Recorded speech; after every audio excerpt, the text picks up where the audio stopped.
Čau lidi, dneska 24. je Štědrý den. Už se těšíte, jako vždycky já.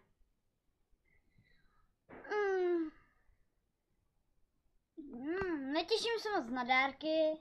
Jo, no ty jo, akorát, že taky se těším na kapra. A bramborový salát. A musíme to nějak. Budeme se zase koukat na novou pohádku Korunovační princ, nebo co to je. To zase bude nuda. No ještě, že dneska je Štědrý den, že dostaneme ty dárky. Ale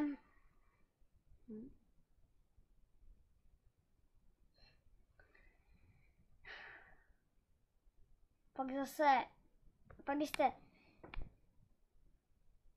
když jste právě natěšení z těch dárků, mě se nechce spát. A co vám? Klidně mi napište, jestli jo nebo ne. Můžete mi dát like do komentáře, můžete tam psát komentáře. A omlouvám se za ty videa, co jsem natočil předtím. Je to prostě hrůza. I tohle je tak trochu hrůza. Ale kdo nic neumí, už se učí. Jo.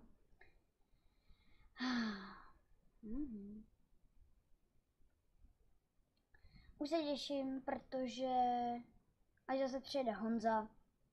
Už jsme se tady dlouho neviděli, to už nějaký 4 měsíce. Takže musíme zase natočit nějaký video. Jestli chcete vědět, o čem to bude, tak bych dal takový. Chtěl bych natočit nějaký bojové hry. Závodní moc ne, ale nějaký dobrodružný. Jako